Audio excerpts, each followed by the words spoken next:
اللہ تعالیٰ آپ کے اس پروگرام کو خوب برکتیں دے، اور رمضان کا مقدس مہینہ ہے، اور ماشاءاللہ سلسلہ بھی ہے کہ آپ کوشش کرتے ہیں کہ اس مقدس مہینے میں لوگوں کو جو ہے دین کے معاملات سمجھ میں آئیں کہ دین کیا ہے۔ بے شک تو یہ سوال بڑا اہم ہے جو ہم سنتے چلے آئے سب لوگوں سے کہ شیطان بڑا متقی تھا، پرہیزگار تھا، اور اس نے جو ہے کبھی اللہ کی شان میں شرک تک نہیں کیا، کوئی ایسی بات ہی نہیں کی اس نے اللہ کی شان میں۔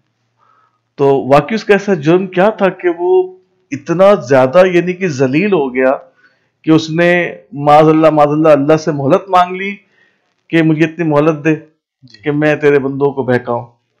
تو اس کے لیے مطلب میرا ایک مشورہ ہوتا ہے ہمیشہ لوگوں کو، جب آپ دین سمجھنا چاہتے ہیں نا، اسلام مذہب نہیں ہے، دین ہے، تو اس کے لیے آپ قرآن تو اس کی ایک مطلب ترتیب تو ہے، لیکن جو لوگ ریسرچ کرتے ہیں، تحقیق کرتے ہیں، وہ شروع کرے وہاں سے جب اللہ رب العزت اعلان فرماتا ہے سورہ بقرہ میں آیت نمبر 30 میں کہ میں زمین پر اپنا خلیفہ بنانے جا رہا ہوں۔ یہ آیت وہ 30 سے لے کر 39 تک، یعنی کہ سب کچھ اللہ رب العزت نے بتا دیا ہے۔ اگر اس چیز کو ہم سمجھ جائیں تو اس سیکوینس کو اگر آپ دیکھیں تو اللہ رب العزت بیان کرتا ہے، اعلان فرما رہا ہے کہ میں زمین پر اپنا نائب بنانے جا رہا ہوں، اور فرشتے کیا کہتے ہیں؟ جی ٹھیک ہے، فرشتے کہتے ہیں کہ جس کا مفہوم ہے کہ اے میرے رب تو ایسے کو بنائے کہ زمین پر فساد پھیلائے، مطلب کیا ہم تیری عبادت کے لیے کافی نہیں؟ جی ہم تیری ثنا کے لیے کافی نہیں؟ جی تو اللہ رب العزت فرماتا یہی ہے نا کہ جو میں جانتا ہوں وہ تم نہیں جانتے۔ جی اور پھر جو سوالات، اب یہاں پہ اہم ترین معاملہ ہے جو سمجھنے کی ضرورت ہے کہ جب اللہ رب العزت نے اعلان فرما دیا تو فرشتوں نے اپنے آرگومنٹس کیوں دیے؟ صحیح، یہ ایک بہت اہم ترین بات ہے کہ اس کے اوپر سوچنے کی فکر کی ضرورت ہے۔ تو اب اس آرگومنٹس میں بھی اللہ رب العزت کا احسان دیکھیں کہ اللہ رب العزت نے باس پرست نہیں فرمائی جی کہ تمہاری ہمت کیسے ہوئی، جرت کیسے ہوئی کہ رب کے کلام کرنے کے بعد تم اپنے آرگومنٹ دو، ایک اپنی رائے دو۔ ٹھیک ہے، تو اللہ نے کہا کہ جو میں جانتا ہوں وہ تم نہیں جانتے۔ تو اس مقام پر بھی اللہ اور اس کے مخلوق کے درمیان جو تعلق ہے جی اس کو بڑی سمجھنے کی ضرورت ہے کہ اس کتنی محبت فرماتا ہے اللہ اپنے مخلوق سے۔ بے شک، اور یہ فرشتے ہیں جو کہ اتنی عبادت میں مشغول ہوتے ہیں، جس کو جو حکم ملا ہوا ہے، اور وہ انسان جس کو اللہ رب العزت اپنا محبوب بنا کر دنیا میں بھیج رہا ہے، تو اس سے کتنی محبت فرماتا ہوگا رب، یہ بہت سوچنے کی ضرورت بے ہے۔ شک، اور اس میں انبیاء کے سردار اور ان سے اللہ کی کیا محبت ہوگی، اس کمال کی محبت کو بھی شاید ہم آپ کا ذہن جو ہے نہ سمجھ سکے بالکل کہ جب یہاں پر رب اتنے مطلب پیارے انداز میں بتا رہے کہ جو میں جانتا ہوں تم نہیں جانتے۔ اللہ، اور پھر اللہ رب العزت کیا فرما رہا ہے کہ یعنی کہ ایک سوال رکھ دیا تھا فرشتوں نے، اللہ نے کیا فرمایا، ٹھیک ہے میں نے آدم کو علم دیتا ہوں، اور اللہ نے کہا کہ میں نے اسے علم دیا، اسے اپنے اچھے اچھے نام بتائے، سکھائے، اور علم عطا کرنے کے بعد اللہ نے کہا کہ پوچھو کیا پوچھتے ہو۔ آدم سے پوچھ لو۔ ہاں کہ تم نے اعتراض کیا تھا نا، تمہارے ذہن میں جو بھی آیا، تمہارے شعور میں، عقل میں، جو بھی اللہ نے انہیں عطا کیا ہو، کہ پوچھو کیا پوچھتے ہو۔ اور پھر اللہ ہی کہتا ہے کہ آدم نے اس کے صحیح صحیح جوابات دیے، جس کو میں کہتا ہوں، اس کو ہم کہہ دیں کہ ایک گریٹ ڈیبیٹ ہو گئی۔ صحیح، ارے اتنے بڑے لوگ وہاں موجود ہیں، اللہ نے دربار لگایا کہ پوچھو کیا پوچھتے ہو۔ اللہ، اتنا بڑا رب کا یعنی کہ مطلب کہ معاملہ، اور اس پر بھی جب آدم علیہ السلام نے فرشتوں کے جو آرگومنٹس تھے اس پہ جوابات دیے، تو اللہ نے فرمایا میں نہ کہتا تھا کہ جو میں جانتا ہوں وہ تم نہیں جانتے۔ تو وہاں پر بھی ایک معاملہ ہوا کہ آدم علیہ السلام کے حوالے سے اگر کوئی بات ہوئی تو اس بات کو جسٹیفائی کیا گیا، بتایا گیا، اور ان کی اس جو علم اللہ نے عطا کیا، اس جو مقام عطا کیا، اس پورے مقام کو جسٹیفائی کروایا گیا۔ جی ایک بہت ہی اہم ترین نقطہ ہے، اس کو سمجھنے کی ضرورت ہے کہ مخلوق اس بات کو سمجھ جائے تو میں کہتا ہوں کم سے کم وہ کبھی اللہ سے بغاوت نہ کرے۔ صحیح، بالکل ٹھیک ہے۔ اچھا، یہاں ایک بات اور بھی ڈاکٹر صاحب سمجھ میں آتی ہے کہ جب فرشتوں نے کہا کہ یا رب یہ فساد کریں گے، رب نے فرمایا کہ جو میں جانتا ہوں وہ تم نہیں جانتے، تو وہاں حضرت آدم علیہ السلام کی جو فضیلت فرشتوں پر ظاہر کی رب تبارک و تعالیٰ نے، اس کا جو معیار تھا وہ علم تھا۔ بے شک بے شک بے شک بے شک کہ علم، میں نے انہیں علم عطا فرمایا ہے، تم جو پوچھنا چاہتے ہو پوچھ لو۔ تو علم جو ہے وہ معیار ہے فضیلت کا، بے شک، یہ بھی یہاں سے ہمیں پتہ چلتا ہے۔ یہاں ڈاکٹر صاحب ایک بات میرے ذہن میں، ابھی آج جب گفتگو فرما رہے تھے تو آپ نے فرمایا کہ اسلام جو ہے وہ دین نہیں ہے، اور دین ہے مذہب نہیں ہے۔ دین اور مذہب میں کیا فرق ہوتا ہے سر؟ چلے پہلے یہ اس کو بتا دوں، اس کے بعد پھر وہ ایک بات آ گئی ہے تو ذرا وہ کنفیوژن اگر ہو تو کلیئر ہو جائے۔ تو میرا خیال ہے کہ اگر اس سوال کو اس والی بات کے بعد آپ رکھیں زیادہ بہتر نہیں، چلیں ٹھیک ہے، ایسا تاکہ وہ سیکوینس آپ کے وہ ڈسٹرب نہ ہو نا، ٹھیک ہے۔ آپ کے جو ناظرین ہیں ان کو جو بات ہم کر رہے ہیں وہ گفتگو کی سیکوینس ہونے ملے۔ تو اب دیکھیں کہ اللہ رب العزت نے جب پیش کیا آدم علیہ السلام کو، آدم علیہ السلام نے ثابت کر دیا تو اللہ نے کیا فرمایا کہ ٹھیک ہے تم سب ان کی جو قابلیت ہے جو میری عطا سے ہی ہے اسے تسلیم کرو، اسے سجدہ کرو۔ سب نے سجدہ کیا سوائے ابلیس کے، اور اللہ نے کہا پھر یہ چونکہ اس نے میرا حکم نہیں مانا یہ کافر ہو گیا۔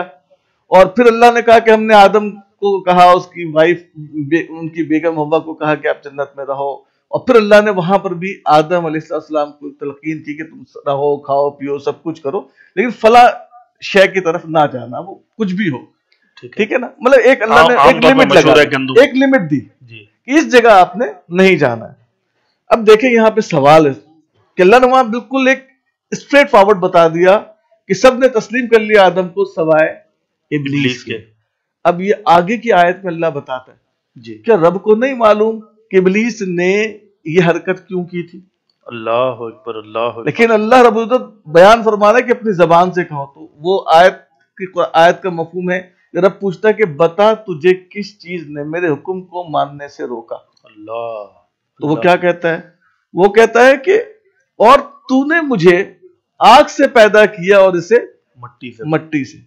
اب آپ اس چیز کو سمجھیں کہ اس نے کیا کیا، اس نے ایک اپنے دل کی بات کی، اپنے اندر پیدا ہونے والے حسد کی بات کی، ٹھیک ہے، اور اپنی چاہت کی بات کی جس میں وہ یہ سمجھتا تھا کہ وہ سپیریئر ہے کیونکہ وہ آگ سے بنا ہوا ہے، اس کی خود ساختہ چاہت تھی۔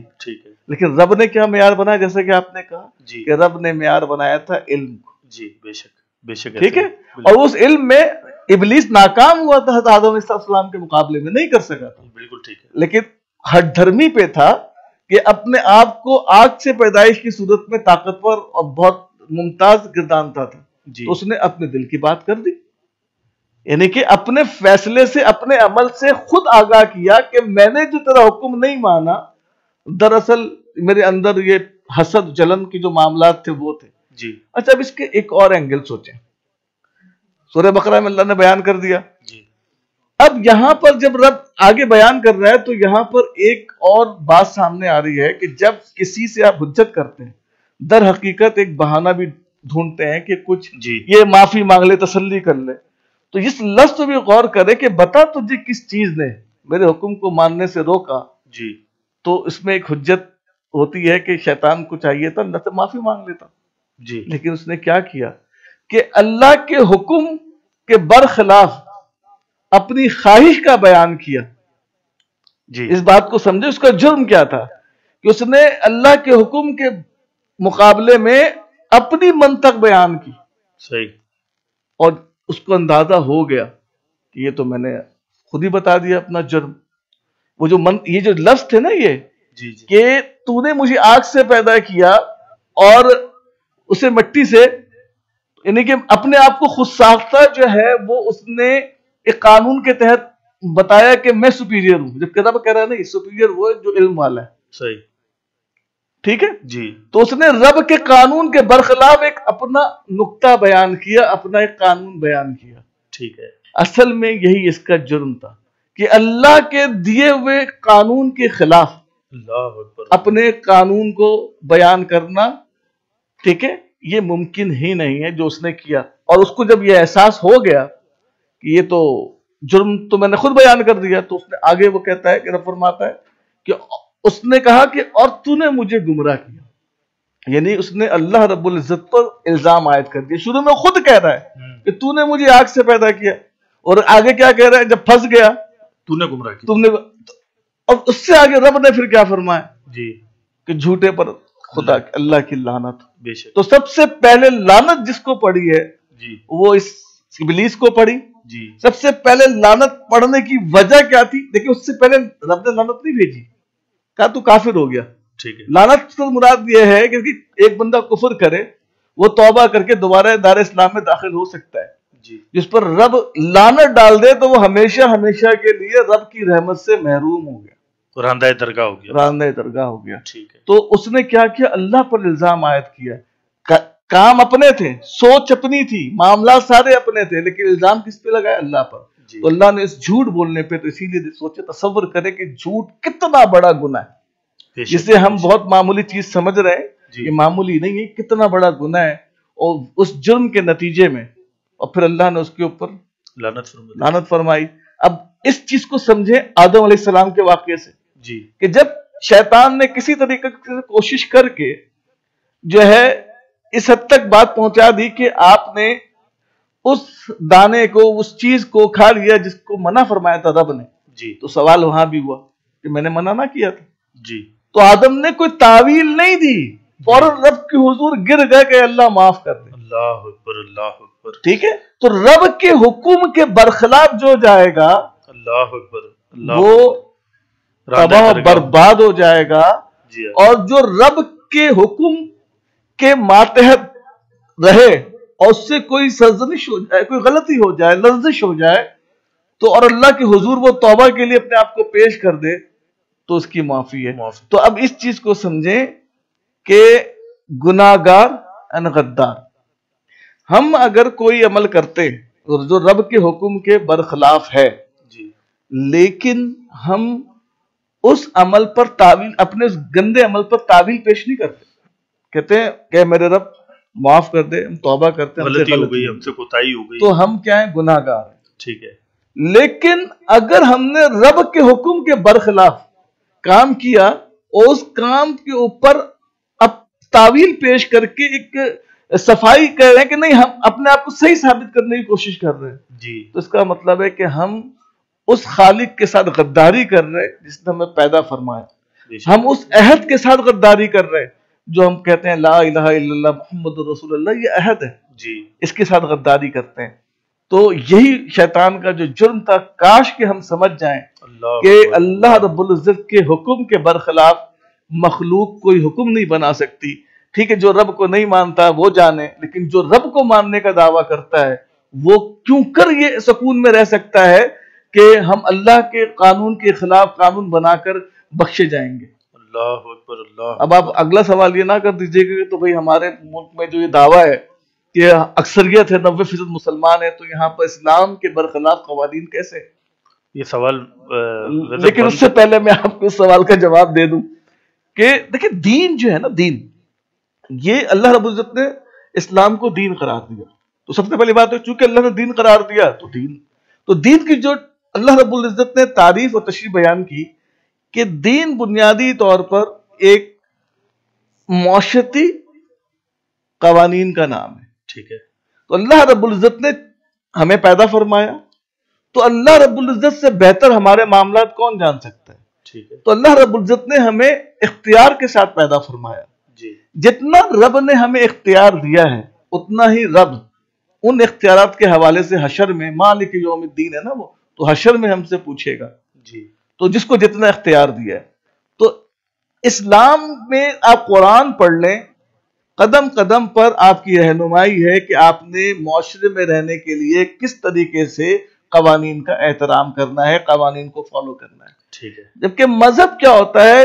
سمپل ایک نظریے کا نام ہے کہ کسی نے کوئی ایسی بات کہہ دی جو لوگوں کو جو ہے وہ اچھی لگ گئی، لوگوں نے اس کو آگے بڑھانا شروع کر دی. دین میں قوانین ہوتے ہیں، مذہب میں قوانین نہیں ہوتے، بس ایک سوچ ہوتی ہے کہ بھائی کسی نے کہہ دیا کہ تم فلاں کو، جیسے کہ آپ دیکھ مختلف جگہوں پر ہے کہ جو کوئی پسند آ جائے لوگ اس کو اتنا یعنی کہ اس کی شخصیت پستی کر دیتے کہ گمان ہوتا ہے کہ شاید وہ اسے خدا سمجھ بیٹھے. تو یہ آپ کو سب کانٹیننٹ میں یہ مسئلے مطلب عجیب سی بات لگ رہی ہے، لیکن فلموں کی سطح پر جو ہم پڑھتے ہیں کہ کوئی اچھا سا اداکار پاپولر ہو جاتا ہے تو کچھ ایسے بھی لوگ ہوتے ہیں اسے اپنا بھگوان بنا دیتے ہیں. ہاں بالکل ایسی سنی ہے بات، ایسی باتیں جو اخبار میں پڑھنے کو ملتی. تو یہ معاملہ ہے. تو جس میں مذہب کی بات ہوگی تو مذہب میں صرف اور صرف ایک سوچ اور فکر کو مذہب کہتے ہیں، جبکہ ایک پورے سسٹم کے تحت کوئی فکر ہو تو اسے دین کہا جاتا ہے، وہ صرف اسلام ہے۔ بالکل ٹھیک ہے۔ اچھا ڈاکٹر صاحب، دوران گفتگو آپ نے بتایا کہ شیطان نے مہلت لی رب تبارک و تعالیٰ سے کہ اللہ تو مجھے مہلت دے، پھر کہتا ہے کہ میں تیرے بندوں کو بھٹکاؤں گا، میں اکیلے جہنم میں نہیں جاؤں گا، میں تیرے بندوں کو بھٹکاؤں گا اور اپنے ساتھ ان کو بھی میں جہنم میں لے کر جاؤں گا۔ تو وہ تب سے ازل سے لے کر اور قیامت تک وہ اس کوششوں میں لگا ہوا ہے۔ دور حاضر میں آپ کیا دیکھتے ہیں کہ شیطان، اس کی ذریات اور اس کے پیروکار کس طرح سے مسلمانوں کو نقصان پہنچا رہے ہیں؟ نئے دور میں انہوں نے کون سی شکلیں اختیار کر لی ہیں؟ وہ کس طرح سے مسلمانوں کے ایمان کو برباد کر رہے ہیں؟ وہ کس طرح سے مسلمانوں کو اللہ رب العزت سے دور کرنے کی کوششیں کر رہے ہیں؟ ظاہر ہے شیطان اور اس کے پیروکاروں نے تو ہمیں جہنم کی طرف لے کر جانا ہے نا۔ اس نے تو رب سے وعدہ لیا ہوا ہے، مہلت لی ہوئی ہے، اور اس نے کہا ہے کہ میں تو تیرے بندوں کو بھٹکاؤں گا، تو وہ بھٹکانے کے لیے سارے ہتھ کنڈے استعمال کر رہا ہے۔ آپ کیا دیکھتے ہیں کہ اس وقت موجودہ دور میں شیطان کے ہتھ کنڈے کیا ہیں، اور نوجوان نسل کو، امت مسلمہ کو ان سے بچانے کے لیے کیا مشورے آپ دینے چاہیں گے؟ دیکھیں، شیطان کا جو ازل سے ایجنڈا ہے وہ صرف یہ ہے کہ انسان کو اللہ کے حکم کے خلاف کر دے۔ ٹھیک ہے۔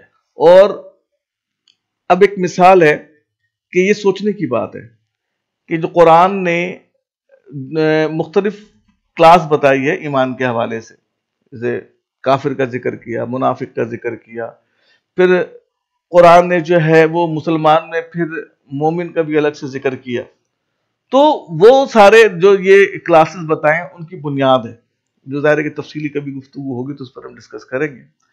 تو اگر آپ دیکھیں تو سب سے اہم ترین معاملہ یہ ہے کہ شیطان کو ہم پھر غور کرتے ہیں، شیطان نے کیا رب کا انکار کیا تھا؟ نہیں کیا۔ کیا رب کی ذات میں براہ راست کسی کو شریک کیا تھا؟ نہیں کیا تھا۔ تو مطلب جس کو ہم عمومی طور پر کہتے ہیں شرک بھی نہیں کیا تھا۔ تو اس کا جرم کیا تھا؟ ہمیں تو یہ سوچ، اس کا جرم یہ تھا کہ اللہ کے حکم کے خلاف اپنی منطق کو لانا، ٹھیک ہے، یعنی کہ ایک اپنی سیلف جسٹیفیکیشن کریٹ کرنا۔ اللہ کے حکم کے آگے ہم سیلف جسٹیفیکیشن کریٹ نہیں کر سکتے، ٹھیک ہے، بالکل، کیونکہ اللہ رب العزت کا جو بھیجا ہوا دین ہے وہ اتنا مکمل ہے کہ اس میں آپ جو ہے اعداد کے اعتبار سے اس عدد کا تصور بھی نہیں کر سکتے نیگیٹو ویلیو میں جس میں کوئی ایرر ہو۔ صحیح، بالکل ٹھیک ہے، اتنا مکمل دین ہے۔ تو اس نے کیا کیا کہ اللہ کے دین کے برخلاف اپنی منطق۔ تو آج جو نوجوان نسل تباہ ہوئی، انہیں تباہی کا سلسلہ چلا، وہ تباہی کا سلسلہ یہی سے چلا کہ جب وہ اللہ کے حکم کے برخلاف لوگ اپنے قانون چلانے لگے، اور نتیجہ یہ ہوا کہ آج ہم دیکھ لیں، جیسے میں نے کہا تھا کہ ہم اپنے ملک کی بات کریں تو ہم کہنے کو 90% مسلمان کہلاتے ہیں یہاں پہ، کہ مذہب کے خانے میں جو ہے مسلمان لکھا جاتا ہے۔ تو کیا قرآن پڑھنے کے بعد ہم یہ کہہ سکتے ہیں کہ جو قرآن کا حکم ہے ہم اس کے تحت ہیں؟ صحیح، اگر ہم 90% ہیں تو کیا دین اس ملک میں نافذ کرنا، دین لوگ پتہ نہیں لوگوں کے دماغوں میں کیا ہے کہ وہ برقع پہننے کو دین کہتے ہیں، سر کاٹنے کو دین کہتے ہیں، ہاتھ کاٹنے کو دین کہتے ہیں۔ دین بنیادی طور پر سوشل جسٹس لا ہے، وہ ایک ڈومین دیتا ہے کہ آپ نے اس کی حدود میں رہ کر اپنی زندگی کے معاملات چلانے، لیکن وہ ایک خاص مائنڈ سیٹ نے اسلام دشمنوں نے لوگوں کے ذہنوں میں یہ بات ڈال دی کہ اسلام سے مراد کوئی، اللہ معاف کرے، کوئی جبر ہے، ظلم ہے۔ اسلام نہ جبر کا نام ہے نہ ظلم کا نام ہے، اور اسلام معاذ اللہ اول تو نیگیٹو بات کرنی نہیں چاہیے، لیکن مثال ہے کہ اگر اسلام کوئی مذہب ہوتا تو وہ پھر سود کے اوپر اتنے سخت قسم کی گفتگو نہ فرماتا، اتنے سخت قسم کی سزائیں نہ فرماتا۔ صحیح، بالکل یہ سب آسان سے قرآن تو پڑھیں۔ جی، تو اب یہ ہمیں سوچنا ہے کہ پاکستان کے آئین میں جو تمام کے تمام اللہ رب العزت کے قوانین سے متصادم قانون اور آئین ہیں، کیا وہ بطور مسلمان ہمارے لیے قابل قبول ہیں؟ اور نہ کہ ہم پاکستان کے آئین کو اللہ کے بھیجے ہوئے دین کے آئین کے اندر کریں. صحیح. کیا صرف یہ لکھ دینا کہ یہ اسلامی جمہوریہ پاکستان ہے کہ یہ دین کے ماتحت ہو گیا؟ میں سمپل سے آپ کو ایک بات بتاتا ہوں کہ آپ سب جانتے ہیں کہ سود پاکستان کے آئین میں ہے. قرآن نے کیا کہا ہے سود کے بارے میں؟ ٹھیک ہے. قرآن کہتا ہے کہ ہر کوئی اپنے جو ہے وہ یعنی کہ جرم کا ذمہ دار ہے اور سوائے اللہ کے حکم کسی کا نہیں چلے گا. لیکن ہمارے آئین میں ثوابدیدی اختیار ہے جی. اور یہی ثوابدیدی اختیار دراصل جو ہے وہ ظلم کے راستے کھولتا ہے. ٹھیک ہے. تو بھائی کیسے ہے؟ ہمارے آئین میں یہ بات لکھی ہوئی کہ جو بڑا عہدے دار ہے اس کے اوپر کوئی قانون مطلب اس طرح اسے انڈیمنٹی حاصل ہے کہ کوئی اس کے اوپر کیس کرے تو آپ اس کو کچھ بھی نہیں کر سکتے جب تک کہ وہ اس عہدے پر بیٹھا ہوا ہے. صحیح. جبکہ اسلام میں تو ایسا نہیں ہے. ٹھیک ہے. ٹھیک ہے. ہمارے آئین میں کوٹا سسٹم ہے جبکہ قرآن تو کہتا ہے یہ سب پوری کائنات پوری زمین میری ہے، اے لوگوں پھیل جاؤ اس پر تلاش کرو. تو ہم کون ہوتے ہیں جو لوگوں کو ریسٹرکٹ کریں کہ تم نہیں کر سکتے تم نہیں کر سکتے؟ قرآن تو کہتا ہے کہ میرٹ کی بنیاد پہ جو کچھ. ٹھیک ہے. تو اب یہ مطلب لمبی فہرست ہے. تو ہم مسلمانوں کو سوچنا چاہیے کہ ہم ووٹ دیتے ہیں، ہمارے ووٹوں سے جو لوگ آتے ہیں وہ تو اسلام کے مخالف قوانین بنا رہے ہیں. وہ ایسے قوانین بنا رہے ہیں جو براہ راست اسلام کو یعنی کہ ایک ان لوگوں کے ہیں جو اسلام سے شدید نفرت کرتے ہیں ان کے ڈیزائن کردہ قوانین ہیں جو پاکستان میں نافذ کر رہے ہیں. تو بتائیے کیا ہم اللہ رب العزت کے یہاں باس پس میں نہیں پکڑے جائیں گے؟ کیا ہمارا عمل ایسا تو نہیں کہ جو اصول منافقین کے بتائے گئے ہیں کہ ہم ان پہ پورا تو نہیں اتر رہے؟ اللہ اکبر. اللہ اکبر. تو یہ اگر نوجوان نسل اپنے آپ کو بچانا چاہتی ہے تو آئے اس طرف جس طرف ہمارا دین کہتا ہے کہ عدل کے لیے کھڑے ہو جاؤ. جی. ظلم کے خلاف کھڑے ہو جاؤ. جی.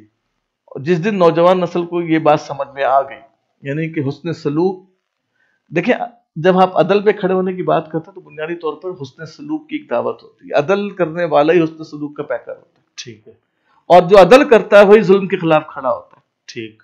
تو اس لیے اگر نوجوان نسل کو ہمیں بچانا ہے تو جتنے بھی جو سینئر لوگ ہیں جو ان کا دعویٰ ہے کہ مسلمان ہے تو ان سب کو جمع ہو کر ظلم کے خلاف اپنی آواز بلند کرنی پڑے گی. جی. اور اسلام کی جو حقیقی قوانین ہیں اس کو پاکستان میں نافذ کرنے کے حوالے سے اپنا کلیدی کردار ادا کرنا پڑے گا. اور یاد رکھیں اسلام ایک یونیورسل لا ہے. جی. کائناتی قانون ہے. جی. وہ جو لوگوں نے شاید یہ بتا دیا کہ یہ صرف نماز روزہ حج کی بات کرتا ہے، ایسا نہیں ہے. زندگی میں آپ کے پیدائش سے لے کے موت تک، دنیا بننے سے لے کے ختم ہونے تک ہر ایک شے کے معاملات اسلام نے بیان کیے ہیں کیونکہ اسلام اس کا ہے جس نے یہ پوری کائنات بنائی. ڈاکٹر صاحب بہت شکریہ، آپ ہمارے پروگرام میں تشریف لائے. وقت بہت کم ہے اور تنگی وقت دامن گیر ہے، ورنہ گفتگو کا سلسلہ تو اتنا پیارا تھا کہ یہ ہم سلسلہ چلاتے رہتے. لیکن میں یہ امید کرتا ہوں کہ ہم آئندہ آپ کو دوبارہ تکلیف دیں گے، آپ دوبارہ تشریف لائیں گے اور آپ سے دوبارہ ہم گفتگو کریں گے انہی موضوعات پر تاکہ ایک اچھا میسج لوگوں تک ہم پہنچا سکیں، اپنے ناظرین تک ہم پہنچا سکیں. آپ کا بہت بہت شکریہ. ناظرین کرام، آج اپنے میزبان فقیر محمد قادری کو اجازت دیجیے. کل انشاءاللہ اسی وقت اسی چینل پر آپ سے دوبارہ ملاقات ہوگی. تب تک کے لیے اجازت. والسلام علیکم ورحمۃ اللہ وبرکاتہ.